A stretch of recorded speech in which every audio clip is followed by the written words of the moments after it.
Hello viewers, welcome once again to this channel, Mwai's channel, a channel that is designed to give you insight relating to your source, relating to who you are, relating to whether the material sense of reality constitutes all reality that there is. A channel that gives insight to show you of a different realm that is separate from this realm that we see. And in our last video, we saw how we are connected to that other realm. And when I talk of that other realm, as I said in my last video, metaphysics will show you that there is no such a thing as the spatial dimension, and that reality constitutes of different dimensions of consciousness, and that the material sense of consciousness is the lowest dimension of consciousness, with the metaphorical heaven constituting not of a locality but the highest dimension of consciousness. And today I want us to focus upon that. I want us to focus on the highest dimension of consciousness. The highest dimension of consciousness constitutes of the infinite universal intelligence of the eternal absolute being. And the infinite universal intelligence of the eternal absolute being is what is regarded by religionists, especially the Christians, as the Spirit of God. And we are told, the Bible says that the Spirit of God fills everything in every way. But it doesn't tell us what that Spirit of God is. Metaphysics tells us that Spirit is the intelligence of God. And it is the intelligence of God that fills everything in every way. This intelligence, which is infinite, has all its contents in terms of qualities, in terms of characteristics, as well as attributes, without measure. And therefore, beauty, the aesthetic of beauty, from this infinite universal intelligence perspective, is infinite. Everything about the characteristics of the absolute being is infinite, including goodness, including love, including generosity, including gentleness, including kindness, including compassion, including patience, including humility, including glory, including joy, including happiness, including wealth, including health, including purity, including perfection, and also the characteristics, and also the attributes. And therefore we can say that this absolute being is omnipresent in every way, and all its characteristics, qualities, and attributes are infinite in every way. And when we understand that, then we understand how this infinite or this absolute being is eternal. Because that which is eternal must be infinite too. It must have no beginning, it must have no end. And that is infinite nullifies anything else that is finite.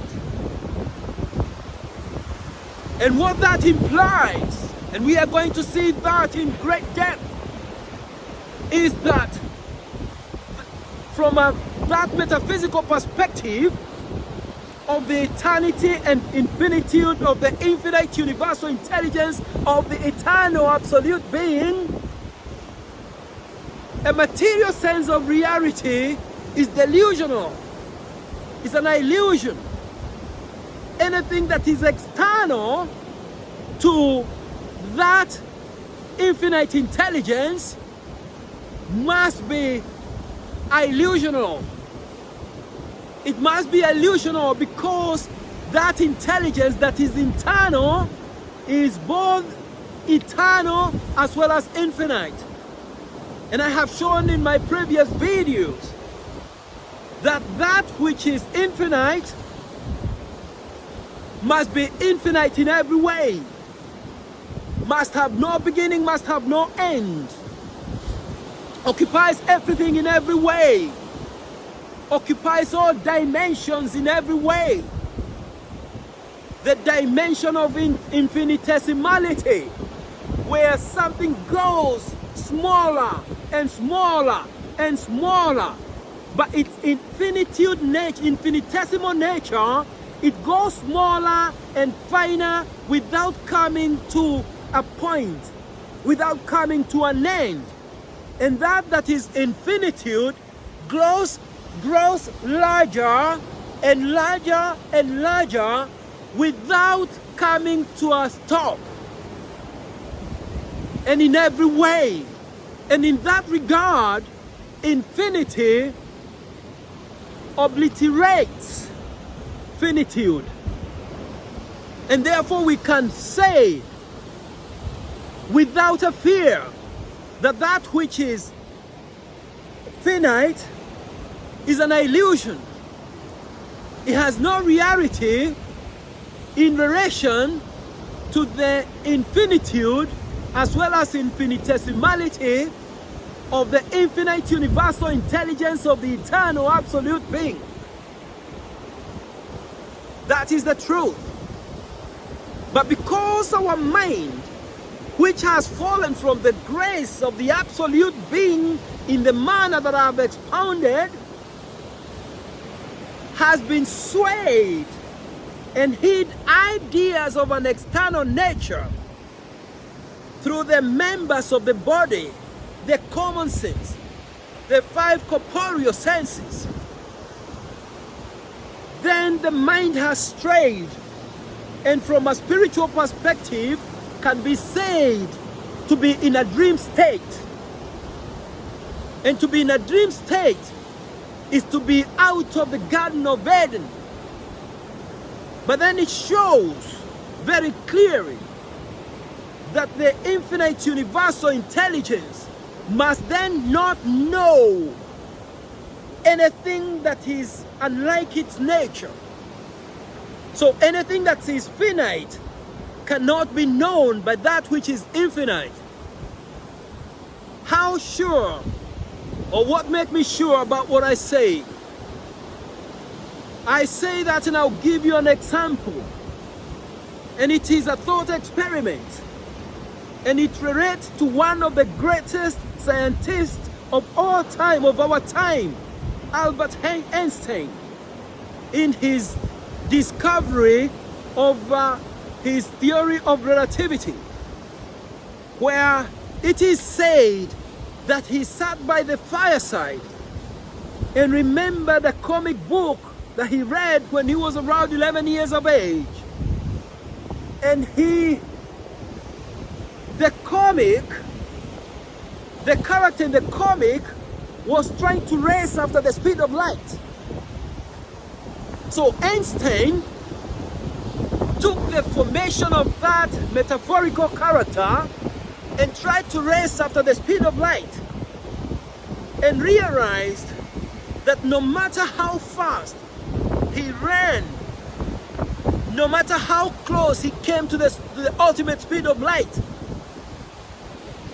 he will always see the light receding at its constant speed as though he's stationary. And he realized that even if he ran at 99.99% the speed of light, the photon, the wavy particle that forms the light, will always see him not only stationary but frozen in time. And not only him, but even time itself. So in the wake of a speeding light, as Einstein came to discover, everything, including time, is frozen in time. Everything is frozen like that. And he also did another experiment. He then saw himself. So he's realized, before I go to that, that if it would require him to get something that will push him with infinite energy in order to attain the speed of light, which is impossible. So he then changed the positions, and he saw himself now riding on the photon, the wavy particle that forms the light. And as he did that, he realized that everything is frozen in time, including time itself, in the wake of the receding light. So as long as the receding light is in its wake, everything else is frozen. Now, equally, let us do a thought experiment. Let us consider ourselves from the realm of infinitude. Let us cross over to infinity. If we are in the realm of infinity, where everything is an instantaneous and infinite instantaneous now, it requires no time to be conscious of anything infinitely, then the material sense of reality, the finitude reality, is frozen into oblivion. Similar to how everything is frozen in the wake of a receding light. And because this infinite instantaneous now is eternal, then the finite material aspect of reality is eternally frozen in time. And that for a mind to get to that realm, it will have to have fallen into a dream state from that infinite instantaneous now, from the infinitude of the infinite universal intelligence of the eternal absolute being, and in the illusion of its dream, it will then be in a dream state whereby it will conceptualize of the material members of the body that will feed it with ideas of an external material sense of reality that it will then call the material universe. This, my fellow listeners, is the truth and nothing but the truth, so help me God. The challenge that we have in our fallen state, we have not managed to awaken our mind and understand and question this realm of suffering, this realm of all vices, this realm where even the wealthiest people in the world are suffering in one form or the other. I witnessed the Jubilee, the Golden Jubilee of the Queen, whereby she could not come out to the window as is tradition at Buckingham Palace in order to address the multitude, simply because the body or the members of the body could not allow her to do so. Yet she's got all the money in the world. She's got all access to all the best doctors, the best neurosurgeons, the best food, the best everything that would have enabled her to do that. And it is in that respect that, irrespective of how wealthy one is, including the wealthiest man on earth today, they still die. They still fall sick. And that is why you find that no matter how a man or how much money a man has made in this world, they're not satisfied. They're looking for something else. And what it is that they're looking for is contained within them. It is not external, it is internal. But we've not been taught how that is internal relates with our satisfaction and how we can harness it and attain anything that we may want in the world. So, dear listeners, with that short message for today, it will mark the end or the conclusion of our video or insights for this afternoon. And I will therefore wind up by once again urging you to continue liking these videos, to continue subscribing, and to continue sharing with like-minded people, friends and relatives. Even if you don't understand, maybe someone else will understand. And let us listen together, ask questions, make comments. Let us reason together. And with that, I will say, fellow viewers, adios, amigo.